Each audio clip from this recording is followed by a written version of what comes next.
I can't believe none of you, most of you, the majority of you are not taking this more serious. Social media is free. They don't charge you when you post. This is Right About Now with Ryan Alford, a Radcast Network production. We are the #1 business show on the planet with over 1 million downloads a month. Taking the BS out of business for over 6 years and over 400 episodes. You ready to start snapping necks and cashing checks? Well, it starts right about now. Right about now. What's up, guys? Welcome to Right About Now, where it's always right and it's always now. Joined today, he doesn't need much of an introduction, but, I've got at least 6 titles for him. Serial entrepreneur, chairman of VaynerX, CEO of VaynerMedia, and 5 times New York Times bestsellers, and we're going to make it 6. Gary Vee, what's up, brother? How are you, my friend? I'm good. Life is good. I cannot complain. No one would listen anyway. Life is good when you decide it's good. That's right. We control our own destiny and what we think about. It's actually scary how much perspective is the punchline, right? Like for every person listening, there are millions, if not hundreds of millions, and probably if they're listening to this, billions of people, actually definitely billions of people on earth that have it quote unquote worse than you. There's 800, of course it's billions. There's 850 million people on earth that don't have access to clean water. And somebody before listening to this podcast this morning was complaining that their flight was delayed for 30 minutes. Yeah. You know what, Gary? I just thought about the pothole that I cursed out on the ride over here to my office. I drive 1 mile to work. Brother, you need to make a video of you filling that pothole in the middle of the night and post it on Facebook locally, and you'll become a local hero. No shit. I'll send it to city council. They get my taxes. They should fix this one pothole. I'll do it for them for the sake of the whole town. Gary, what the hell's new, man? I mean, you got your hands in so much shit. Like, I don't even know how you keep. I have my hands in a lot of shit, and I watch you, and I'm like, God, how do you keep your head straight? I think for me at this point in my career, I have so many right hand men and women, right? Like I'm in an earned, luxurious place of eating a lot of crow and putting a lot of deposits down over the last 30 years, right? So at 48, when people are like Vayner Sports and VFriends and VaynerMedia and then VaynerX, there's 8 companies under it, and then the pickleball team, and then the restaurant group, VCR, and just like to your point, and there's the winetext.com. Everybody, if you buy wine, winetext.com, sign up. Like that. Like they see it and they're like, how? And I'm like, well, AJ, my brother, Marcus, who's been with me for 15 years, runs the Sasha Group. Kaylin McNamara is my chief business officer for VaynerX. She's been here 11 years. Hannah's my chief of staff. She's been here for 10 years. Claude is HR for all of it, 10 years. Mark Yudkin, general counsel and concierge and COO for VaynerX, 16 years. Brandon Warnicki's my best friend for the last 34 years, runs the wine business. Ryan Harwood's my GM and partner in the pickleball team, 13 years. Like, you're young in your journey. You're a youngster. This is the reason people don't understand. If you want to build something meaningful, it's only relationships. If I had people that I just hired a year or 2 ago in all the roles that I just mentioned, by the way, there's another 50 that I didn't mention that are here 7 to 15 years, either running departments, offices, or important things. Andy K runs VFriends, 13 years. Sid runs my personal brand content, a decade. Like, Dustin, you've been here now 4, 6. It's, build a culture, do right by people, give a shit about them, create longevity. I don't know how many people listening like football the way I do, American football, but if your offensive line is intact, the same offensive line year after year after year, watch how good your football team will be. Not real anymore with injuries and free agency, but Jesus Christ, that's how. Takes a village. Takes a village. And it requires you to love them, not they work for you. And that's where everyone gets it fucked up. When you're a boss, you work for them, not they work for you. And the day you figure that out is the day you start creating continuity. And the day you start creating continuity, you start to build the blueprint for scale. Amen. I learned that the hard way, man. I did, my time in Madison Avenue in New York, in my late 20s, early 30s, and it was me. Yep. And I thought, I could carry the world on my own talents or ability or, whatever the hell. And you get grounded real quick. You cannot grow. You can't do what you want without others, without a hell of a team. If people don't like you, you're in trouble. That's right. And people are never going to like someone that is only in me life. When you flip that M and you go we life, it gets real good real fast. And then as a complex, thoughtful leader, you start to understand some people want money. Some people want a title because they're insecure and they want the status. Some people want work-life balance. By the way, some people, and these are the people I'm always gravitating to, they want challenges and different things. Some people want to travel.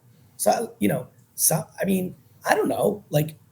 I'm not in the business of judging what my employees want. I'm in the business of trying to figure it out. Yep.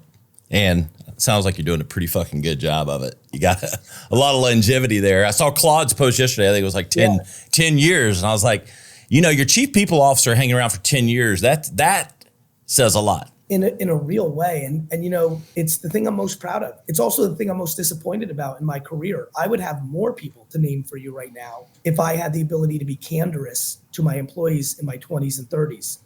Gary Vee, the one that all of you know, if you know who I am, he built himself on candor. It's my greatest strength. I'm trying to tell the truth, both in the macro and the micro, right? In the macro with all my mindset stuff. In the this is why I wrote the new book. This shit, did you get a chance to look at it, Ryan? Oh, yeah. Did you read it or skim it? Can you see it on the screen? I did. Did you get a chance to read it or did you skim it or neither? I don't care. I got about 3/4 of the way through it, brother. Right. So you agree with me that it's a fucking textbook. It's detailed. Oh, dude. It should be in every school, in every business school. It's more, honestly, Gary, as I read it, I thought more like curriculum / I was course, it was so, you had charts and shit. I think you said that on social the other day, but that's so funny. That's exactly what I thought. I was like, it is. It's like a damn school book for how to own social media. And it's not even social media. It's marketing. I feel like that. Yeah, it's market. Yeah. It's like, go where people are. Yeah, it's to that point. So, when I think about things, I'm trying to bring value, right? That is the number one thing I'm thinking about at all times. And so my candor is incredible because if you don't give it, you can't really bring value as a public figure. In my private life, both personal and professional, but sticking on professional, my inability to communicate when I loved someone, and I'm a lover boy, meaning you work for me for a week and I think you're a good kid and you got something, I'm like, we're family. I go in, I'm into team. Uncle Gary. I'm very into that. Coach Gary, guidance counselor Gary, big brother Gary. I love that shit. It's my gift and at times my curse. And when I say my curse, it made me not be able to tell people that were bad at their job that they were bad at their job. And then what would happen is I would get resentment because I wasn't communicating. And then at some point I would fire them sloppily because I didn't give them enough feedback. That is the great scarlet letter of my professional building culture career. I feel like I've really Supermaned it. I think I will be revered. I believe that. And that's a ridiculous thing to say, but I really do think when I'm old, people, when they look back at all the footage, people will realize that empathy and kindness, words that people thought were soft, sifty stuff in business land, that I looked at it as a real thing, not because I'm altruistic, but because I want to fucking build businesses and build empires, and it requires it. And I think people look back at me being a contributor to the evolution of finding that middle. Now, the problem is when people hear me say this shit, sometimes they think that I'm talking about entitlement, right? Rye, you know this. Yeah. Right now, the biggest issue for businesses, mine included, is you've got employees who don't want to work and get paid. Bingo. And so I just want to say it real fast when everyone hears me talking about kindness and all this nice stuff. I'm not talking about 8th place trophies. I'm not talking about entitlement. I'm talking about finding the middle, and I'm passionate about that. Yeah. Well, I think you've found a pretty good balance of it. You know, I am going to come for my check though. I lost $1 million following my passion in the car business in 2014. And that shit didn't work. Yeah. I had Carvana's idea before Carvana. I just didn't know how to operate. I knew how to market. Yeah, I'm a marketer. Well, but you just explained that I was actually right? That following your passion almost led you to Carvana. It just sounds that you weren't good enough to pull it off. I wasn't. I say this all the time, like passion's always right because you like it more. You know this. Yep. You're like, look, I love marketing. So I love VaynerMedia. You know, I love wine collecting and trading cards. And like, it's easy for me to do well in things that I love. If, you know, look, I'm a salesman. I could sell anything. But if you like something more, you're going to do it at 10 p.m. to midnight because it's your hobby. And if you're doing something you don't love, you're not. It's not complicated. And so passion's a great way to go. The problem is you have to be good enough. Yep, exactly. But that's the danger. That's the slippery slope, though. Hey, Ryan, as someone who's been like, you know, growing, especially with the podcast stuff, and it's great to see from afar. When you read 3/4 of the book so far, this is now me being curious. What was the biggest like moment where you're like, oh shit, that's how it's being, or aha? Like, did anything strike you? Yeah, I'm going to give you a quote. It's because people tend to dismiss what's underpriced today. Instead, focus on what used to work in the past or what might work in the future. The process to continue to underestimate what's working right now. And that was my favorite quote from the book because it was, I feel like I'm progressive, you know, I mean, if you're the king of progression, I mean, I'm on the second tier. And so I believe it. But then I start looking at the sacred cows that I have and I'm like, I need to fucking get over that shit. You know, I've been late to the game on TikTok, even though I know it's big and I know that it's underpriced, yep. but you know, and so I'm guilty of it. But that quote alone. In that scenario, is it that, how many followers do you have on Instagram? 200,000, close to that. So is it something where you're like, you have this great number on Instagram, you're like 200,000. Like, are you worried from a brand perception standpoint that if you go to TikTok and you have 83, it makes you look smaller those first couple of weeks and months? No, I don't give a shit what people think. The reason I asked you that is that's a huge one for people. Yeah, they underestimate the upside for the short-term worry of brand. Is it because you did the cliche thing of like, oh, it's just teenage girls, and then you just couldn't get out of that mindset? At first it was, and then I started posting and you know, hit off, this was a couple of years ago, but then I became self-aware that I wasn't doing it right, and I stopped. That's and fair. I said, I'm not going to redo this until I get the team around me to do this right. Fair and enough. Now I do. So Fair we're enough. about to go back at it.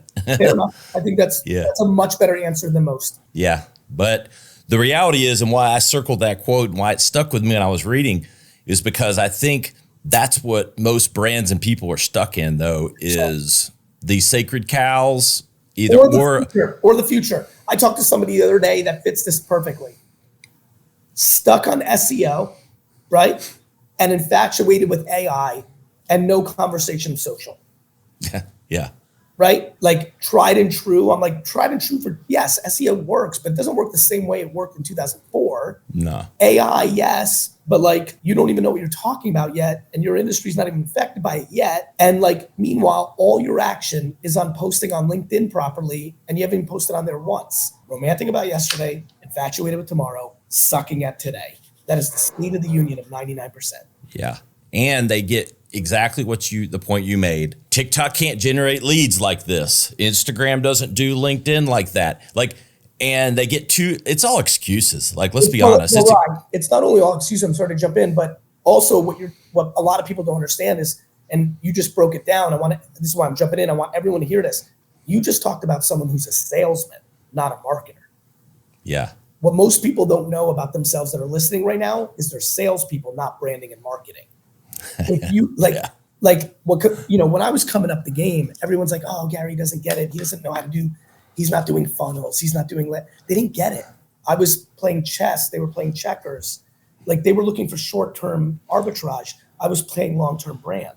If you're listening right now and you're saying, well, TikTok doesn't get leads, you're a salesman. Yes. Which is, by the way, I'm a salesman. I like that. But you know who salespeople are? people that don't know how to do brand and marketing. Yep. They have to be left with sales. And then you know what the 98% of the rest of the world is? They can't do either, which is why they work for salespeople or marketers. That's right. Everybody wants outcomes today, damn it. And everybody's impatient. You know who's getting outcomes today? Nike. You know how they did it? By building a brand. Exactly. And you know who's getting outcomes today? This motherfucker right here who's been doing this show for 6 years, and Gary Vee's now sitting in front of me. That's exactly right. But that didn't happen 6 days in or 6 months in or 16 months in. It's the game. By the way, people are like, oh, Gary. I was like, oh, Gary, nothing. Like, I worked every day in a liquor store for 13 years to figure out how things marketed and branded. And before that, I spent my childhood in marketing and selling. I don't know I think Malcolm Gladwell's thing was 10,000 hours. Motherfucker, I don't know. I got to run the math. But whatever what am I, 48? Whatever 42 years of trying to sell or make signs or build brand or sell, whatever 40, and I didn't do school like that. I gave it none of my time. Whatever 42 years subtracted by 7 hours a day on sleeping on average, whatever that math is, that's how many hours I put into this craft. You got hey, that's what I'm saying. That's why I've agreed with everything that you say. But I've always respected the hell out of you because you live exactly, you preach and if you really watch what you're doing, Gary, you've always done what you're telling other people to do. That's the secret, guys. Couple things in that, brother. One, I appreciate your opening line. I want people to hear this. No one should agree with anyone on everything. It doesn't even make sense. We all have different life experiences. We end up figuring out. By the way, we also all change our minds. Many people have written to me that they didn't believe something and then they believed it, or vice versa. This is why I call my book Day Trading Attention. Someone emailed me the other day and said, hey, I watched this video. I've been trying it. It's not working. I replied to him like, bro, I did that in 2009. That video's from 2009. Shit's changed. And so, we should, and I appreciate that. I really do. I'm scared to be wrong. So I talk about the things that I know or the things that I'm living, and I stay in that pocket. So the biggest compliment I ever get in social media is normally when someone's trying to troll me in the comments. They're like, Gary Vee, you say the same shit. And I reply, I'm like, thank you. I'm like, what do you want me to make up stuff I don't believe in just to say something different? Yeah, but what you're doing is the epitome of what you're preaching, which is brand. And brand, you play your greatest hits over and over again. And you're literally, because if you're not consistent, you can't build a brand. I just saw a billboard for Rolling Stones is going on tour. I'm like, these motherfuckers been doing this shit for years. How do they even stay upright? It's unbelievable. I know I'm like when I go out with my friends like 3 weekends in a row, but to be touring as a rock star for 50 years, I don't know how the fuck they do it, but I digress. I think it was legal drugs. I think how they pulled it off. Yes. I will say this. So I'm a father of 4 boys. Yes. And I had like a couple things I had to get in on top of this. I was like 8 to 14 and they're into trends, but they're not into social media. They're not really allowed to do it per se. Yep. How do you balance that? Like but I know being in the business like you, it's good. It'd be fucking great for them, but it starts with knowing the kid, right? I'm sure, I have 14 and 11, soon to be 12 and 15. So I'm in the same pocket as you. You got a couple more. First of all, that's epic. Having 4 boys between that age, honestly, that's pretty. You should just be filming that. That's pure entertainment. Those characters doing all sorts of crazy shit with each other. Oh, dude, we're doing everything. Sports, Yeah, it's awesome. Yeah. As you know, out of the 4 kids, I'm sure if I said to you, you have to have 2 of the kids be on social media 12 hours a day. It's now law, or you'll go to jail. You very quickly right now already know which 2 can handle it better than which 2. Yeah. Right. So, I think the way parents have to think about this stuff is, first of all, every parent needs to do what's right for them.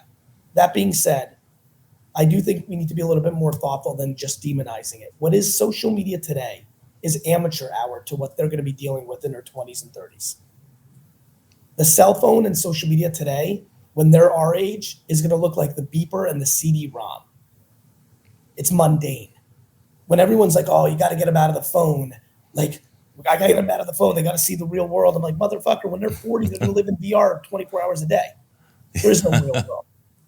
It's an empty container. Like, the world's going to change. And so I think it's a balance, but I think the answer to the question is very simple in my mind, friend, which is the sooner you can build actual self-esteem in the four of them versus fake self-esteem, the better they will be able to handle anything. When they finally do get to 16 or 15 or 19 or whatever the rules are in your house, and they're allowed to be on social, and they post their first thing, and people say they're ugly, they're stupid, they're idiots. If they have actual self-esteem, they'll be able to deal with it. Yeah, that's the key. And we put them in. We make them do tough challenges. Like, we don't shelter them, and that's they have to be on their own merit at times and see success from it. And so, but no, I appreciate that input. So, talking with Gary Vaynerchuk, author of Day Trading Attention, coming out the 19th, I believe. Isn't that right, Gary? We're like, I think, days away. 21st. We're releasing this, I think, just before the episode. So go buy it. Amazon, all the locations. We'll have all those links. Gary, I mean, it's obvious to me, like, why you wrote the book. It's the guidebook for attention marketing today, now. But, how do you eat your own dog food?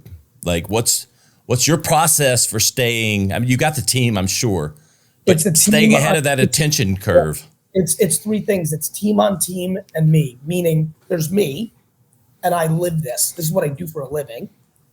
There's my team of 30, 40 people, Team Gary. We're constantly flowing in a WhatsApp thread. What's working, what's not working, the analytics, the first 3 seconds of the video. Like, it's so cool to be on this show knowing there's not a single person listening right now that should not buy this book. That's insane to me. And I'll tell you why. Because if somebody's listening right now and they're a principal of a high school, if they're listening right now and they're a middle manager in a corporation, if they have a nonprofit, if they're a board member of their country club, no matter who you are on earth, knowing how to get people to hear you for whatever you care about, raising money for a nonprofit, selling t-shirts, getting people to use your auto body shop, buying your new tequila, like whatever it is, it's so cool. That's why I'm so excited about this book. I know everyone's going to get value, and that's why I textbooked it, because most people can learn in that format. Ironically, I'm one of the few that can. Anyway, how do I do it? It's what I do for a living. It's what I do for 12 hours a day. But I also, like, to give people context, there's 50 people that work at a department in my company called the PAC department, Platforms and Culture. All they do for a living is pay attention to what the platforms are doing and how the algorithms are working and what the best way to get 50,000 views instead of 4 views, the best way to get 1 million views instead of 100,000 views on every platform. Snapchat Spotlight, LinkedIn. I'm one of the few humans on earth that have over 1 million followers on all of the platforms. Pinterest, LinkedIn, Snapchat, YouTube, Facebook, Instagram, TikTok, like Twitter, I believe in all of these platforms have way more attention than people think, way more. And I believe that being the best at it matters. And so how do I eat my own dog food? Here's how. I'm going to show it to you. I know this is probably audio for most people, but for example, literally this morning, 8:34 this morning, right? I wrote the copy personally for my post on Instagram. Mm-hmm. Yep. I'm in there, right? I'm in the gym. I'm the one. There's no steroids here. There's no Ozempic. There's no fucking taking a young person's blood and transfusing it into me. I'm in the fucking. Oh, come on. You had a vampire facial last night. I know you did. But I'm fucking in it. I'm fucking in it. And I want to be the best in the world at it. And then I'm very lucky. Lucky. I built a 2,000 person global agency. It's one of the biggest, best social media and overall marketing agencies in the world. So I have data. My company spends billions of dollars, Ryan, on media, on social media and media. Billions. Do you know how much information I'm seeing? And for everything, chicken wings and sodas and hoodies and airlines and all of it. So, I'm in a very unique position of seeing a lot more than the person you see in your feed that's giving you like an Instagram hack that's looking like a professor. And I like those characters. I think a lot of them are doing decent jobs, but mine is so omni. I'm unique in that like I'm sitting with information that is like incredibly rare. There are 0 humans on earth that have a 2,000 person global agency, global, Latin America, APAC, Europe, and they themselves are one of the most established content creator personalities in the world. I am that person. And I'm very humbled by that, actually. And I'm so humbled by it. And I was so parented well and I'm such a weird character. Do you know what my team feels about this book? The fuck? My agency's mad at me. For giving it away. Yeah, like, what are you doing? And I'm like, guys, the information can't sit with us. It doesn't sit that long. It's day trading attention. It's going to change, but I'm going to give everybody the principles and I'm going to tell them there's not one person that doesn't follow this that won't get results similar to best practices in health and wellness. I promise everyone who's listening, if you cut down your carbs and sugar and you go to the gym and actually start doing, strength work, your body and your physicality will be better 2 years later. I lived it. You've seen my videos 10 years ago. I've lived it. Yeah. And I've got the emails from Brandon from Wine Library from 2009. I was going through all my, I did like Gary Vee search through how long have I known Gary Vee? Like I got Brandon's fucking email sending me a wine list from 2009, I think. So when you brought his name up, I was like, I totally know. That's so cool. That's so cool. Yes. Day trading attention with Gary Vee. So you brought up to 2,000 people. I asked my community, I was like, all right, what do you want to know from Gary? Repeat question. It was all about AI, right? Go figure.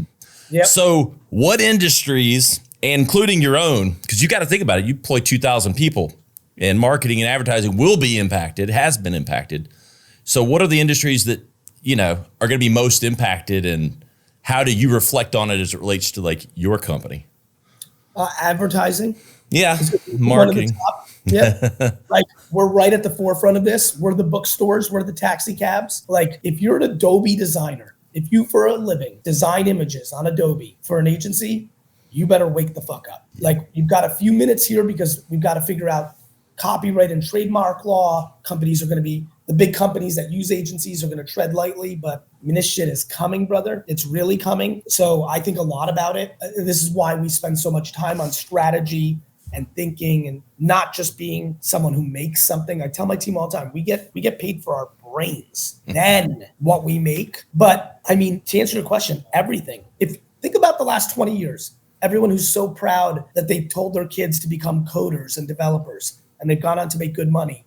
And now you can already see the early stages of like, wait a minute, in 5 years, am I going to be able to build an entire website by talking it out and then an AI will just write the code? Brother, I'm even worried about the only thing I've always thought I had, which was my brain. I believe that you can map everything that I've ever said and that eventually the machine learning and the technology will get so good that I believe at some point, everybody on earth can think the way I think, can literally get answers to how I'm critically, like, what is Gary Vee thinking about this? Let's say a new thing came out, Schmaga. It's the hot new app. What would Gary Vee think about Schmaga? Enter, and that because of everything I've ever said and the machine learning and all the work, that the answer would actually be the answer. Exactly. If you aren't thinking about that, if you haven't made that connection, you're fooling yourself. Like if you haven't thought that deep down this rabbit hole. It's why I've always said this, the ultimate is brand, because it's the only thing that's left after everything gets commoditized. Which allows you to pivot to whatever is left. Gary Vee's carrots. Organically grown, good for your health. Buy now. Toilet bowl, whatever. I mean, I thought about, like blue collar stuff, Yeah. I mean, like to me, it's like, for me, as long as I believe in it, when I did Empathy Wines, I believed in it. I believe that with Be Friends, I'm building the next Pokemon meets Sesame Street. With this book, when people buy this for $28 or whatever it is on Amazon, I'm like, oh my God. Like they're like, how do they not get $28 in value within the first second? They're going to change. Everybody's going to change the way they make every piece of content. The first piece of content instead of normally getting 800 views is going to get 8,000. And those 7,200 impressions are worth more than 28 bucks. Like, that's a great feeling. People are like, hey, Gary, I'm scared of selling. I'm like, that's because you don't believe in what you're selling. I'm scared of selling too, if I don't believe in it. One of the reasons I'm so weird and say different things than a lot of people is I don't know what to do if I don't even know how to sell something I don't think is right. What do you do? Yeah. Well, authenticity, that proves that you are authentic. Doesn't it? Yeah, I think so. I think it really matters. Like, I really don't understand this is what my argument is with a lot of people in Madison Avenue, and you were there, right? Yep. They sell shit they don't believe in. Do you really think if you're sitting right now at Omnicom and selling banner ads on the web that you as a human think that's a good idea? Fuck like, no. Like, if you're selling, like, do you really think the best deal in marketing is a billboard outside? Like, do those people really think that? Hell no. They know. I think they know. They know. Let me ask, I do have this question. And then I'm going to talk about a couple of pages, a couple of these charts and shit. Brand, outcomes, attention. How do we, I have friends that go, well, you can, take your shirt off and run around and get attention all day. Well, what is that attention? How do you turn intention into intent? How do you turn buzz into bite? Having a good product or service that people want, asking. This is the follow-up to Jab, Jab, Jab, Right Hook. This book was originally called Jab, Jab, Jab, Left Hook instead of Day Trading Attention. To your buddy's points, like, if people are going to look at you because you look, being attractive is a really interesting concept to me, right? So, like, I think about why people would stop in the feed, right? And really, why would somebody sit? There's humor. I think we can all agree that humor is like a great place, right? There's attractiveness. I don't think this is going to confuse anyone. We tend to stop in our feed. Yeah. Right? Yeah. There's what I think I've lived on, which is like value of information. And I think of those things in macro and micro. There's some people that are very good at perspective and mindset and blueprint. And then there's people that will go very tactical. And I've played both in a lot of ways. So when your buddies go, well, easy for you, Rye, to get attention. I'm like, look, if Rye is selling, if he's got his shirt off and they stop, but he's selling like B2B SaaS products and none of those people convert, then what did we achieve? And that's true. But if people stopped, and this is why I think people don't mix their content enough. If someone stops and you're looking all diesel and they're like, look at those fucking pecs, and then they click your account and the prior post is you talking in detail about a B2B, just think about how wild this concept is. A B2B SaaS product for enterprise corporate. If 3 of the 1,000 people that stop to look at, either they want to look like you or they're attracted to you, and then click that other one and be like, what is this? If 3 of those 1,000 are actually in that industry, one of those 3 may lead to a lead. So I think where people get hurt is they do content for the sake of getting attention, but never have the other part of it. And then they don't do the other part of it because their grid doesn't look good or it's not on brand. They don't get it. They're in the business of the academia of marketing or the insecurity of marketing. The reason most people don't put out content that will help them sell more stuff is they know it won't do as well. So they keep putting out photos of their abs or their ass. Yeah. Right? Because they want 1,000 likes or they want 1 million likes. Yeah, they want that dopamine hit. Yeah, exactly. It's all just high school. It is. I'm on page 72, literally a chart. Amplification, spending against what works, AKA not wasting a penny. Teaching you how to literally make sure you double down on what you need to double down and what you're learning. It's kind of a learn cycle in a way. It's like, okay, what are we learning and how do we double down on it? I'm simplifying. Yep. It's the I'll make it very common sense for everyone. I think you've been paying attention, everyone who's listening. Social media changed 3 years ago. It's now about the individual pieces of content, the TikTokification of social. It's not like when I grew up in social where you try to get as many followers as possible and then a certain percentage of those followers see the content. Ryan's got 200,000 on Instagram. I have 10 million. Both of us can post right now, today, and he can get twice as many views on a video than I can, if his video hits right versus me putting out something that really does not hit right. That is insane. Once you know that that content hit right, the algorithm has mitigated the biggest risk in marketing, which is the creative. Once you mitigate the risk of creative, you can then decide if you want to amplify it. More importantly, or equally as important, you can also extract insights from it. Why did it do well? That's like what I spend all my time on, Rye. I'm obsessed with why. Why? The most successful people are the curious people. Like, that's what it is. You got to know why. Your body, your mind, your soul, your being won't let you not ask that question. Yeah, and especially towards the human. That was always what I like. That's what I got it. That's who I became. Like, I was just always curious, like, why, even when I didn't know that bullying was based on kids that were unhappy at home. Even in third grade, I was like, I naturally felt bad for the bully. I'm like, something's wrong. And I was scared of the bully, like everybody else. And the bully back then in the 80s in Jersey in third and fifth grade, they were big kids. The Williams brothers, they were big kids. I was scared of them, but I fucking knew in my heart, I'm like, nah, they're not beating the shit out of all of us for just kicks and giggles. There's something wrong. Why? People are mad at their boss for being mean to them, even though the boss has always been decent-ish. And now they're like, oh, my boss is a dick now, or I hate him. I got to get out of here. Fuck him. And they don't realize the why is, well, a month ago, he found out that his spouse has terminal cancer and he hasn't told you yet. So why don't we give people the benefit of the doubt? In the story that I just told, why would you, if someone's been good to you for 5 years, or solid, or at least neutral, that at the first turn that they were not as good as normal, and like it wasn't good, why do you immediately go into, I hate that person, I'm done? I'll tell you why, because you yourself are insecure. You're not in a good enough place to have the compassion to be like, wait a minute, Johnny's been decent. Now he's like really riding me this week in a nice way. People are selfish. They go into what they're feeling. To me, that logically is like something's wrong with Johnny. Empathy. I'm very bullish on it. And that same ability in human interaction helps you be a good salesman and marketer. The reason I put out good content is I have a good feel of what the world is looking for right now that I feel that I can contribute to. There's a lot of things I know that would do well, but I don't think I can contribute to it. I don't know it as well. It doesn't come natural to me. You know, I'd love to speak a lot more. Here's one. Let me give you in detail. You'll like this stuff. So you haven't heard this from me.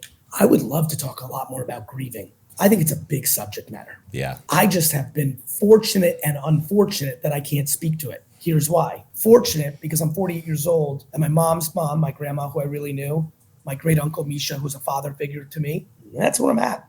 My great grandmother, when I was little, like unfortunate because so many of my family members died before I was even born, both my grandfathers, one of my grandmothers. So, you know, I have a small family, Holocaust stuff like that. So, you know, I can't speak to it, brother. I have thoughts on it, but I just don't feel comfortable. You know, I can observe from afar, but back to what we were saying earlier, I like to talk about stuff I've lived, you know? Yeah, but one day I will. One day, unfortunately, I will. And I have a funny feeling in 30 years I'll have content on it because I think it's a big one out there. Yep.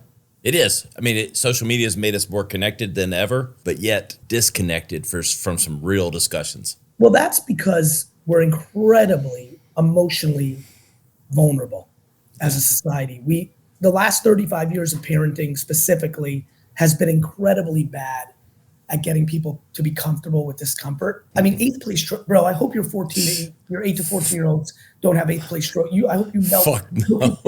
Garbage.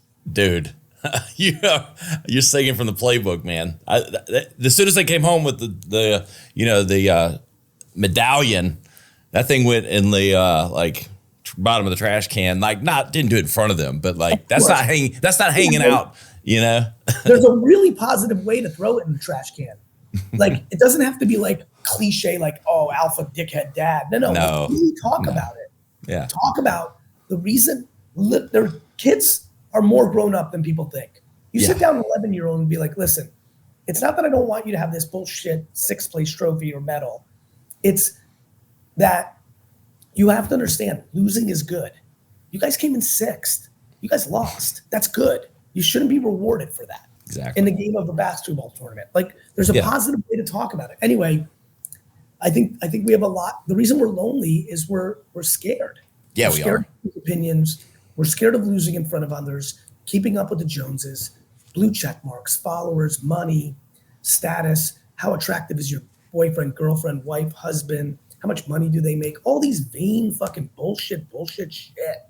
I'll say this. That's why you need to focus on what's real and what you can do that actually impacts what you're doing. That's what this is about. Like that, we get too caught up in shit. It's excuses. And you know this. We all know this. You get caught up in it. You don't know it, but once you really reflect, you know it's excuses because you're focused on things that you don't have control over, you know? And well, that's what they're trying to do to us, right? Like that's what the news is. That's what society is. That's what politicians. That's what parents like. That's what schools do. Like you don't control shit in like most of your life. This is why I love. It's so funny. After my last rant, like none of that matters. Meanwhile, I'm trying to build an empire. I'm not demonizing success or winning. That's all I'm trying to do. I'm just trying to get people to be healthy about it. So once they get there, they can stay there. Bro, I'm sure at this point in your life, you've seen in front of your eyes, circles or close circles, people get real paper and real money. And then 3-4 years later, it's all gone. 100%. And a lot of times in that story, the family's gone, the reputation's gone. It's not a good life. No. They got to success in the wrong way. Yep. And it's because it wasn't success. It was fake success. It was proxy success. Exactly. But that's why we got to be day trading attention. We don't want proxy success. We need all success. I'm telling you right now, it is crazy. I can't believe, I'll leave it with this for all of you. I can't believe none of you, most of you, the majority of you are not fucking taking this shit more serious. Social media is free. Brian, it's fucking free. Brother, it's fucking free. They don't charge you when you post. Do you know what a newspaper ad costs? A lot. Do you know what a billboard costs? A lot. Do you know what direct mail costs? A lot. Television commercial? A lot. Sponsorship of an event? A lot. Google AdWords? A lot. Pre-roll YouTube? A lot. Hulu interstitial ads? A lot. Influencers to plug your product? A lot. Like, I don't understand what the fuck people are doing. Organic social media is the most important thing in the world. Figure it the fuck out. Stop crying. Stop bullshitting. This is fucking it. Bingo. Free. Free. I almost called this book, It's Fucking Free. Double F. Fucking free. And you got the guidebook to do it. Day trading attention. All of it there. Gary, a question. What's your own versus rented land? Do you leverage the free to get them to the owned? The website you list. Yeah. Of course. By the way, I think I talk about, I know I talk about it. Please have your default URL proper on your social. Hell yeah. Of course. Attention is always being sent to the owned. Right? Yes. When I don't know, I'm on this right now getting attention. And if people like what I'm saying, they're going to buy a $20 book. That's yours. Right. In this scenario, I'm obviously sharing that with Amazon and my publisher. Yeah. But at least my publisher had to pay me a big bag to be a partner in it. But yeah, brother, of course. Because you built brand over time and you had leverage to do that. Correct. And of course, like you want your podcast linked up there or something else. And I change my links depending on what I want people to know about. And so of course you're sending them to other places, but you're extracting. Everyone's like, the algorithms are fucking me. I'm like, no, you should be fucking them. It's free. Extract the attention from it. 100%. That's why they're so powerful. Everyone cries about social, but it's their most important thing. Yeah. Because the attention's there. Yeah, that's what. Look, what is it? 6 hours a day for 18 to 24-year-olds on fucking TikTok? I mean, forget about 18 or 24-year-olds. All of us older fuckers are on it all day. The fucking 40-year-olds doing. Oh yeah. Everyone's on it all day. If I'm not working, all day. Well, that's why I joke. Most people watch television with social as the companion. Definitely Twitter. Definitely in sports and politics. Your phone is the TV and your TV is the radio. I've been saying. That's right. That's right. Gary, I know people know where to find you, but I want to be respectful of your time. We've come up to it here. Always, again, respect the hell out of your directness. I don't know, man. It's always been relatable. Again, no matter what you think or what you see, you've lived it. You've done it. And I led the witness a little bit with how you're eating your dog food because I wanted them to hear that Gary isn't writing this book. He's just giving you the roadmap of what he's already fucking doing every day. And he's living it. I want this for everyone because I think it's going to go away. My belief is look, there might be another invention, but I do believe that in the next 15 to 20 years, we're going to be in VR heavy.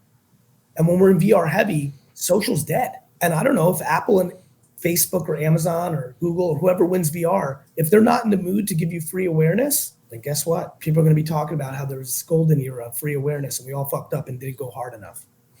People have regrets of like, wish in college I went to more parties because now I can't. Or like, I wish I spent more time with my dad because he just passed and now I can't. Like, I believe marketers and businesses are going to regret the living shit out of the social media free distribution era. And that's why, while we're still in it, I'm yelling at the top of the mountains, like, please go get your attention. So that you can then pivot and do whatever you need to do when the tide turns. And that's the biggest, right. That's the takeaway. That's the big aha, right? It's like, yeah, it's about, you need to sell more today. Of course you do. But you need leverage over time. That's right. You get to take your brand to the next platform. Whatever it is. I mean, I did it. I just did that. My original platforms. Wine Library TV on fucking YouTube. That's right. And on Diddler.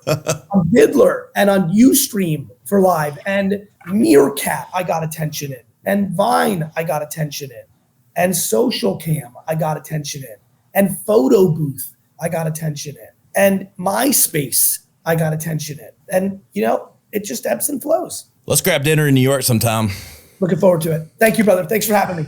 Yeah. Hey, guys, you know, find Gary. We got all the links for him. We'll have all the links to the book. Go buy it, man. This is the best value in business. It should be literally the curriculum. My kids are going to read it. My wife is a middle school principal. She will be reading it. And you know what? You know where to find us. RyanIsRight.com. We'll see you next time on Right About Now. This has been Right About Now with Ryan Alford, a Radcast Network production. Visit RyanIsRight.com for full audio and video versions of the show or to inquire about sponsorship opportunities. Thanks for listening.